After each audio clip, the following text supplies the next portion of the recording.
Why you should start a Booktube channel, in my opinion. Number one, you're already thinking about it, or you wouldn't have come to this video. Who am I to talk? I have over 200 subscribers, only, some would say, after doing it about a year. Hundreds of, not hundreds of videos, scores of videos. I think 160 or 80, somebody told me. So maybe I'm not the best person to suggest it, and for that reason I am the person you need to listen to, because I love it. I love doing it. I quit for a while, not intentionally, I just fell off. And I'm so happy I came back. So the same advice that I'm going to give here applies to people who want to start a new channel, or for people who want to revive their channel. If you love books, there's no better place to be on the internet, because you'll meet other people who are like-minded. One of the big reasons people state for not starting a channel, or for wanting to start a channel, is they don't have people to talk about books with in their lives. And you can see this is a big theme. If you look through your feed, you'll see tons of videos about nobody reads anymore, men don't read anymore, publishers don't support books by men, blah blah blah. Why is everybody against me? Boo-hoo. And then when you start making your own videos and comment a lot on others, you see that there are plenty of people like us. There are more than enough. You're going to find more people's videos to watch than you ever thought possible. And maybe that raises the question, why do we need another channel? Well, we need everybody's voice. We need people who are enthusiastic about books. It's a selfish reason on my part, maybe. I want to see more new channels. If you do decide to create a channel after seeing this video, please let me know in the comments so I can follow the channel. Some advice, if you don't know what to do, or you think you haven't got the skills or whatever, just copy me.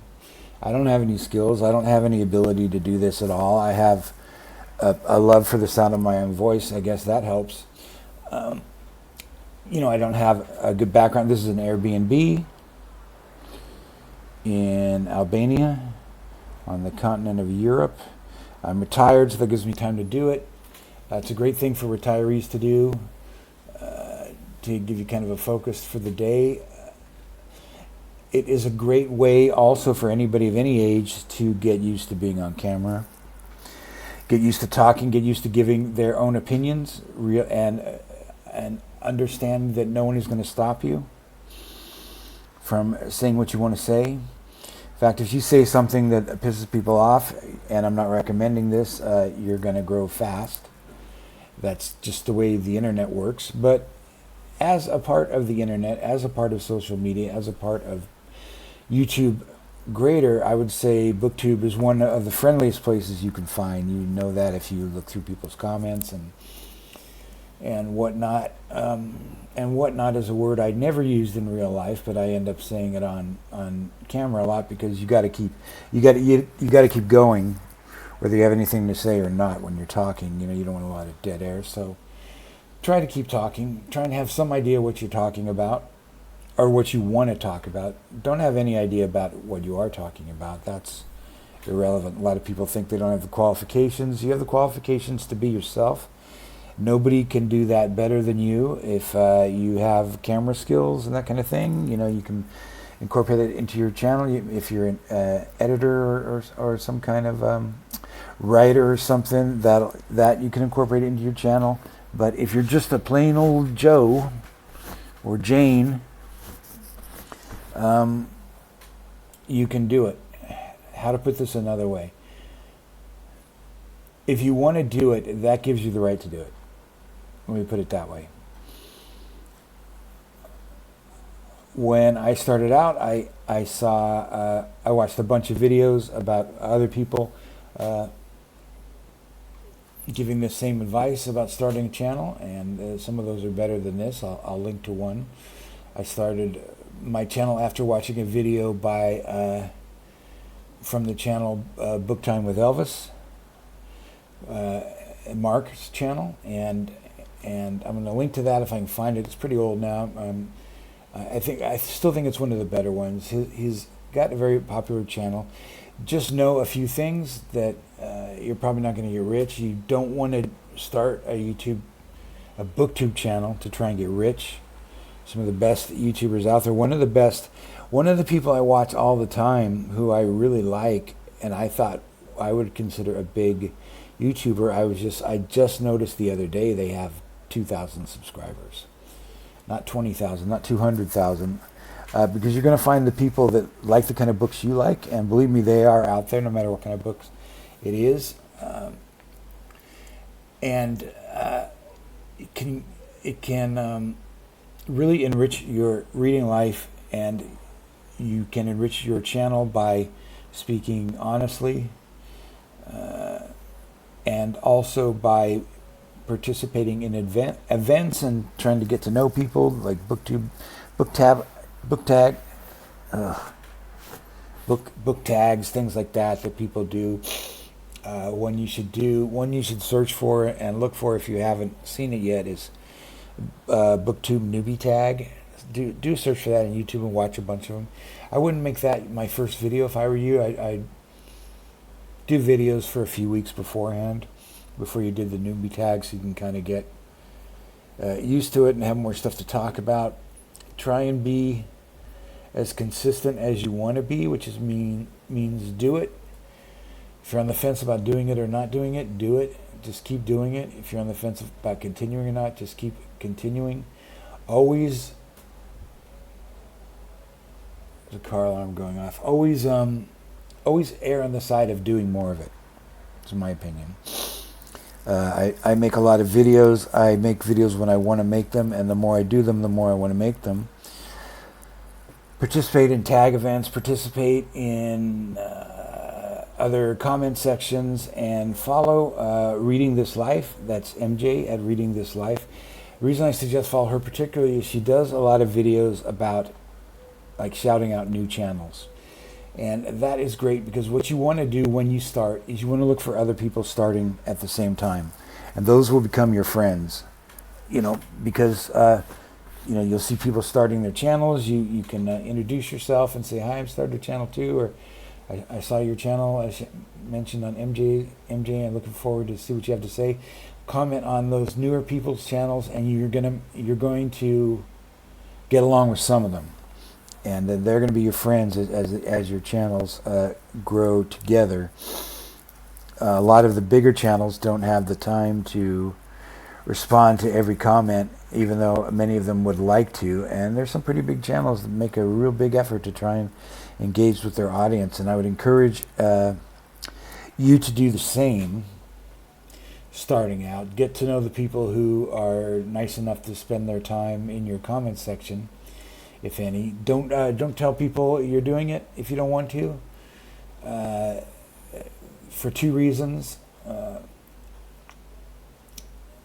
One reason is allegedly it'll throw off the algorithm, because you get a lot of people, if you tell a lot of people who aren't interested in your content but they're interested in you and they subscribe, it's gonna start showing, YouTube's gonna start showing your video to people who are not interested in that content per se, people who might not watch much YouTube, or who mostly watch oil change videos, and now they're being shown your Booktube stuff.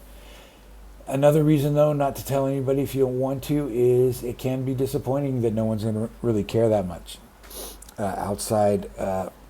They may care about you, so they'll watch a couple or whatever, but it's just, it's the same thing. Anything you do for yourself, the people in your life will go in with the best intentions about wanting to support you, but if you're a stand-up comedian or something, and you tell all your friends you're a stand-up comedian, they're going to maybe go to one show or say, hey, that's great, but they're not going to come every week like comedy fans would. Same with writing. People aren't going to read your books. You need to reach out. You need to make it your channel its own thing, which, if it's a Booktube channel, is a channel for people who like books and like to talk about books, and like to do the sort of group events that people do here. You'll find people to do buddy reads with you want. You might find people to do live streams with, or crossover with other channels. And it'll become another part of your social life. It won't, it'll expand your social life. It'll be, if you have a secret desire to become famous, Booktube's probably not going to do it, but it would give you a chance in a low stress, low stakes environment to practice just public speaking, editing, posting, all the kind of stuff you're going to learn from just doing a simple Booktube channel if you truly care about books. And then you can maybe move into some other kind of genre, start a second channel for something, but if you just like doing it for its own sake and you're not trying to make a career out of it, and I'm not mocking people who want to do that, because people got to find a way to make a living in this world. I'm not sure Booktube will do it. Does it for some people, but then it becomes a job, and it's not about, you can't make a living just talking about books that you personally love. You're going to have to talk about new releases. You're going to have to do ad reads. You're going to have to follow the publicity playbook for the people who are interested in using your channel to promote things. I don't think anybody goes into it for that. Maybe you just want to be mid-sized professional where you can make a few bucks, or people will send you free stuff. Publishers will send you free stuff. That might be good, but free stuff comes with a cost too. Is you're going to have to read a bunch of crap that publishers want you to read instead of just what you want to read. So read what you like reading. Follow the channels you like following. Interact with them. Don't be afraid to tell people you started a channel, in their comments and stuff, or don't be afraid to give praise to another booktuber. Don't be afraid of the comments in your own section under your own videos. There's a block button. I've had to use it twice in 1 year. Probably did not need to use it at all. One was just because some weirdo started hounding me about some comment I made on a news site, and he thought, well, this would be fun. I'll go to this guy's page and make fun of his looks and make fun of his lack of followers and things like that.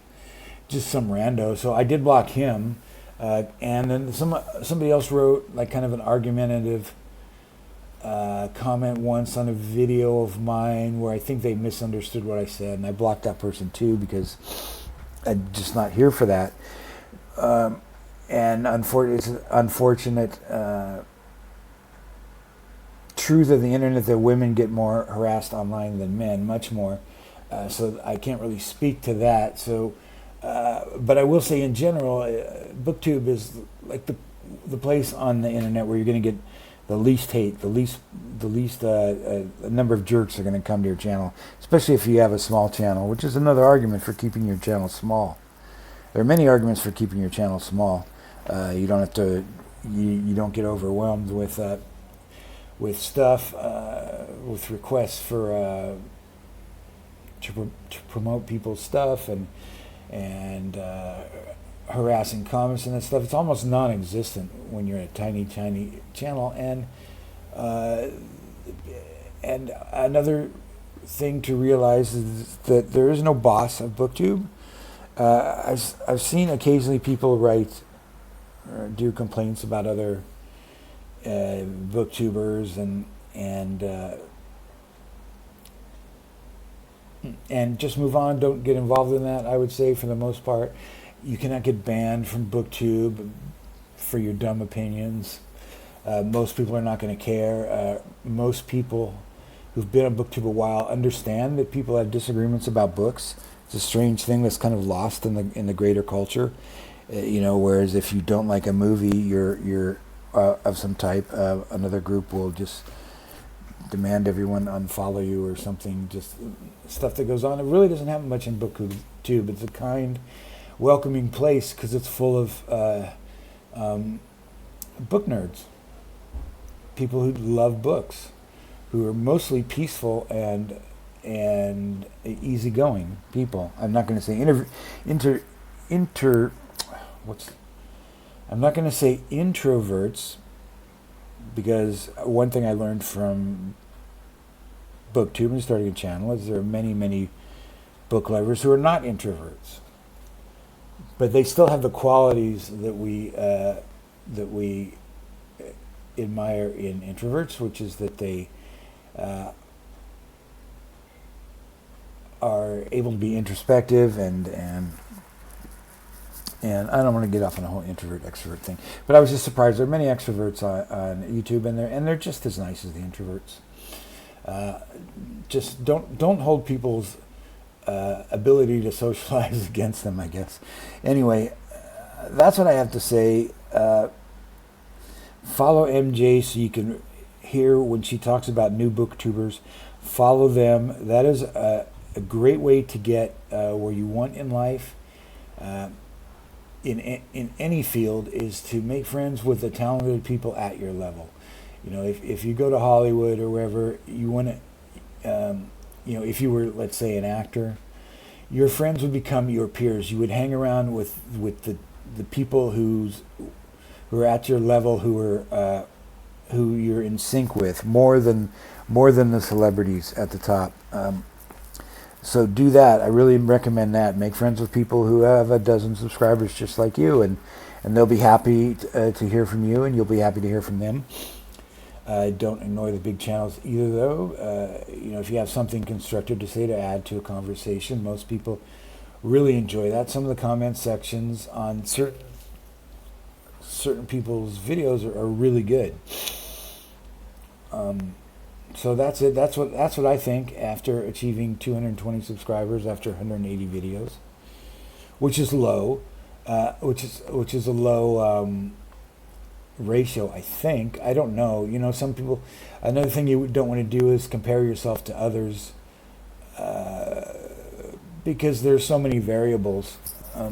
But the main reason I'm vamping here because I thought there was one more thing I wanted to say. But the main reason is for you to start a Booktube channel and to do it now is because you're still watching. This is 18 minutes. Think about it. If you watch an 18-minute video from a small channel with zero production values and all this hemming and hawing, and you're still watching, it's because you want to make a video. You want to do it yourself. And I'm giving you permission to do it. You don't need my permission, but I'm giving it to you anyway because I don't need to ask your permission to give my permission. So go ahead and do it. Enjoy it. Don't expect anything at first. Just do it for the love of doing it, and your channel will grow. And you might even be glad that you weren't that popular at the beginning, because you might be able to make better videos later and just be happier for those people to watch them. You'll learn a lot. You'll have a lot of fun. You'll get to talk without anyone interrupting you, which, if you're an introvert, is a revelation. And people can listen and have their own opinions about it or not, and they'll like some of your content will be more popular, some will be less. Depending on what your interests are. I would encourage you to stay focused on your own interests and not try and game the system in any way. It's not worth it. You can go make some other kind of video. If you decide you enjoy it enough to try and gain notoriety or have a career out of YouTube, then Booktube is a great way to just get your practice in, then start another channel. Oh, I remember what I wanted to say. So a lot of people ask me sometimes, because I'm traveling. I retired and I travel, and I'm in Albania, as I said before, and I'm going to Spain next month, and then I'm going on to South America from there. And people will often say, "Why don't you do a travel channel? We talk about your travels." And it's something I did consider, but I don't want to put the work in. I'm not looking to have a career out of YouTube, but it did bring up one more thought I had about Booktube, and as opposed to other types of channels, particularly travel channels. I watch a lot of travel channels, and it's usually sometimes a solo traveler, but very often a couple. And they start out on their adventure, they retire, they start out on their adventure, and they do all their lists about this is what you should pack, this is the things we learned, this is the things we didn't learn, this is how much we spent, this is how much we could have spent, this is, then they get a following, and after a couple of years they have to do apology videos because they want to change how they're living their lives, and now they've got their whole personalities invested in traveling. And they want to do something else, and a travel channel has a expiration date, is what I'm trying to say. Many times you look at channels I used to follow, they are a different part in their lives now, and now they've got a big chunk of their income that depends on them pretending that they're having the time of their life every day, globetrotting, when that's not really the reality anymore. So you see it over time, between takes a couple, 2 years, 3 years to build. And the great thing about a Booktube channel is that there are always more books. You can start a Booktube channel today, and in 25 years, you can still be talking about books. Of course, you'll be talking about chips that they inject into your eye that reads the book to you. But there'll still be books of some kind. And that's a great thing. I go back often to books I read when I was very young, and I'm reading them again with a new perspective, and I'm reading books that are recommended by other booktubers that I would have never thought to read. And reading is a lifetime pursuit. I think we all know that. Just like learning, travel isn't necessarily a lifetime pursuit. Giving tax advice from your as a CPA might be an ongoing pursuit, or doing a retirement. Another big subgenre of YouTube is retire now or retire soon, or the things I didn't know I need to know in retirement. And those people kind of burn out after a while too, because there's only so much you can say, and then the people want to hear it from a different person. But there's always new books. There's an infinite number, a near infinite number, seeming for all practical purposes. You could read from now till the end of the next century. You'll never run out of books, which means you'll never run out of stuff to talk about on Booktube. So now we're at 22 minutes. If you're watching, you really need to start your channel today, because you obviously have the time and interest in the subject to listen to all this BS. So go forth and prosper on Booktube.